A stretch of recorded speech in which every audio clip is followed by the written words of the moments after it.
नमस्कार, मैं हूं आपके साथ नम्रता शर्मा। कांग्रेस का आने वाले चुनावों में क्या भविष्य है, इसको लेकर तरह तरह की बयानबाजी होती है। बहुत सारे ऐसे राजनेता हैं, बहुत सारे ऐसे नेता हैं जो कांग्रेस पर टीका टिप्पणी करने से बाज नहीं आते हैं। अगर आप सोशल मीडिया प्लेटफॉर्म पर भी ऐसा कोई ओपिनियन पोल करेंगे तो ज्यादातर लोग इस चीज के लिए बोलते हैं कि कांग्रेस का आगे कोई भविष्य नहीं दिखाई देता, क्योंकि कांग्रेस जमीनी स्तर पर उतरकर लोगों के मुद्दे उठाने में थोड़ा सा पीछे रहती है। कई बार तो यह भी कहा जाता है, कांग्रेस पर बाकायदा आरोप लगते हैं कि कांग्रेस को जहां पर जाकर, यानी कि कांग्रेस के बड़े नेताओं को जहां पर जाकर मुआयना करना चाहिए, लोगों से हालचाल लेना चाहिए, वहां पर बैठकर भी वो सिर्फ ट्विटर पर राजनीति करते हैं। ये सब हम नहीं कह रहे हैं, सोशल मीडिया प्लेटफॉर्म पर बाकायदा ओपिनियन पोल करने के बाद, लोगों के बीच जाने के बाद ये चीज समझ में आती है कि कांग्रेस अगर मजबूती से उतरे मैदान में तो शायद वो बीजेपी को टक्कर दे सकती है या फिर बाकी दलों को टक्कर दे सकती है। लेकिन इन सब के बीच अब सोचिए, कांग्रेस के खुद बड़े बड़े नेता ये बात कहने लगे हैं कि 2024 में तो कांग्रेस का कोई भविष्य नजर नहीं आता है। आप सोचेंगे ये इतना बड़ा बयान कौन से नेता ने दे दिया। आपको बता दें, कांग्रेस के वरिष्ठ नेता गुलाम नबी आजाद ने ये टिप्पणी की है।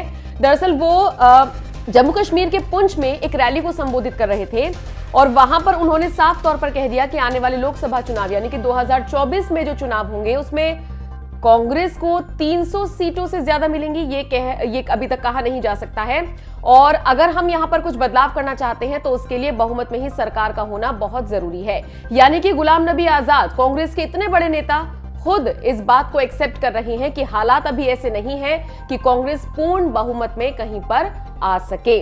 वैसे आपको बता दें, धारा 370 पर अपनी चुप्पी को सही ठहराते हुए गुलाम नबी आजाद ने कहा कि वह सुप्रीम कोर्ट जहां पर मामला लंबित है और केंद्र ही इसे बहाल कर सकता है। बीजेपी के नेतृत्व वाली केंद्र सरकार ने अनुच्छेद 370 को निरस्त किया है, इसीलिए वही इसे बहाल करेगी। इसमें मैं कुछ नहीं कह सकता। मैं आपसे वादे कर दूं वो चीज गलत हो जाएगी, क्योंकि मेरे हाथ में नहीं है और ऐसे हालात भी नहीं है कि 2024 में कांग्रेस बहुमत से आ जाए तो हम ये सारी चीजें पलट दें। इसके अलावा गुलाम नबी आजाद ने कहा, मैं लोगों को खुश करने के लिए उस बारे में नहीं बोलूंगा जो हमारे हाथ में नहीं है। मैं आपसे झूठे वादे करूं, अनुच्छेद 370 की बात करूं, ये सही नहीं है। अनुच्छेद 370 को लोकसभा में बहुमत वाली सरकार ही हटा सकती है।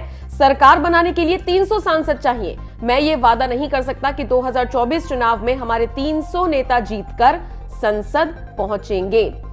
मुझे अभी ऐसा नहीं लगता कि हम 2024 में 300 सीट जीत पाएंगे। मैं आपसे कोई गलत वादा नहीं करूंगा।